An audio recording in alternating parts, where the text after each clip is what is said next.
میرے آقا علیہ السلام کے دیوانوں، امام یافعی لکھتے ہیں ایک بزرگ ایسے تھے جن کے کفن سے خوشبو آئی، جن کی قبر سے آج تک خوشبو آتی ہے۔ انہوں نے اپنے دور میں لکھا تھا کہ آج تک ان کی قبر سے خوشبو آتی ہے۔ کیوں خوشبو آتی ہے؟ وجہ یہ تھی، وہ جوانی کی دہلیز پہ قدم رکھا، تھے بڑے خوبصورت، بڑے حسین و جمیل تھے، کپڑے کی دکان پہ مزدوری کرتے تھے۔ ایک مالدار عورت کپڑے کی دکان سے گزری، ان پر نظر پڑی، وہ فریفتہ ہو گئی۔ اس نے پلان بنایا، اس لڑکے کے ساتھ مجھے بدفعلی کرنا ہے، زنا کرنا ہے، برائی کرنا ہے۔ اور اس تصور کے ساتھ وہ گھر گئی، اپنی کنیز کو کہا جاؤ اور جا کر کے کپڑے کے تھان کے بہانے اس نوجوان کو لے آؤ۔ جب وہ جوان کو لایا گیا، جب وہ جوان آیا اور اس نے اندر داخل ہوا، دروازے پہ دروازے بند کر دیے گئے، دروازے پہ دروازے لگا دیے گئے، اور جب دروازے بند ہو گئے تو اس وقت اس نے تھان پھینکے، دیکھو کتنا اچھا کپڑا ہے۔ لڑکی نے کہا میری جان، کپڑے سے زیادہ خوبصورت تو ہے۔ نوجوان فوراً عجیب اس کی کیفیت ہو گئی اور وہ تہش میں آ کر کھڑا ہو گیا، اور کھڑے ہو کر کہتے کیا بکتی ہو؟ لڑکی نے دامن پکڑا، سارے دروازے بند ہے، اب تجھے میرے ساتھ زنا کرنا ہوگا، اسی لیے تجھے بلایا ہے۔ اس نے کہا مگر؟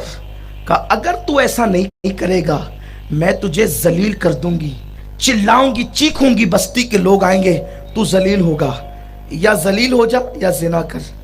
اس نے سوچا دو چیزیں، ایک عزت پہ آنچ آتی ہے، یعنی بندوں کے درمیان ذلیل ہونا، اور ایک اللہ کی بارگاہ میں ذلیل ہونا، کیا کریں؟ اس نے سوچا دونوں سے بچنا ہے۔ اس نے کہا ایک کام کر، مجھے استنجا کی حاجت ہے، پہلے استنجا کرنے دے، پھر بعد میں جو ہوگا ہوگا۔ اس نے سوچا اتنا ٹائم تو مجھے ملے گا سوچنے کے لیے کہ کچھ کرنا ہے۔ اس نے کہا میں تجھے باہر نہیں جانے دوں گی، میرے گھر کی چھت پر بالا خانے پر استنجا خانہ موجود ہے۔ وہ اوپر گیا، دروازہ بند کیا، سوچنے لگا کیا کروں، زندگی اندر تھی۔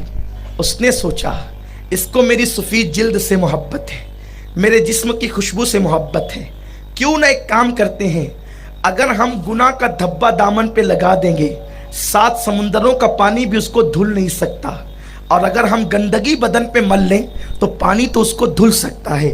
اس نے نکالی گندگی اور بدن پہ ملنا شروع کیا، اور جب گندگی مل کے باہر آیا تو پورا جسم بدبو مار رہا تھا۔ لڑکی چلانے لگی پاگل پاگل، اور اس نے جلدی سے دروازے کھلوا دیے، نکل کر بھاگے۔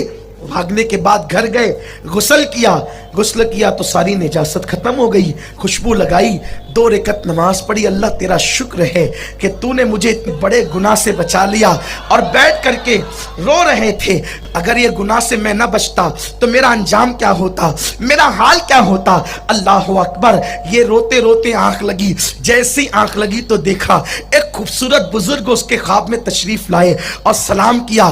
اس شخص نے کہا، اس جوان نے کہا آپ کون ہیں بزرگو، بہت خوبصورت ہیں آپ۔ تو آنے والے نے کہا میں یوسف صدیق ہوں، یعقوب علیہ السلام کا بیٹا یوسف ہوں۔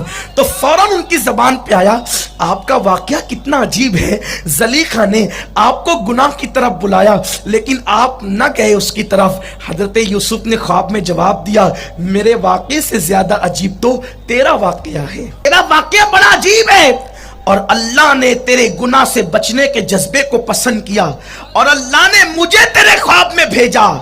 تو نے گناہ سے بچنے کے لیے بدن پہ بدبو ملا ہے، میرے قریب آ، میں اپنا ہاتھ پھیر کر تیرے بدن کو خوشبو سے معطر کر دوں۔ امام یافعی فرماتے ہیں حضرت یوسف علیہ السلام نے جیسے اس کے بدن کو ہاتھ لگایا، اس کا جسم مہکا، آخری دم تک جسم مہکتا رہا، انتقال ہوا تو کفن مہکا، اور انتقال کے بعد جب قبر میں رکھا گیا تو اس کی قبر بھی مہکی، قبر بھی معطر ہوئی۔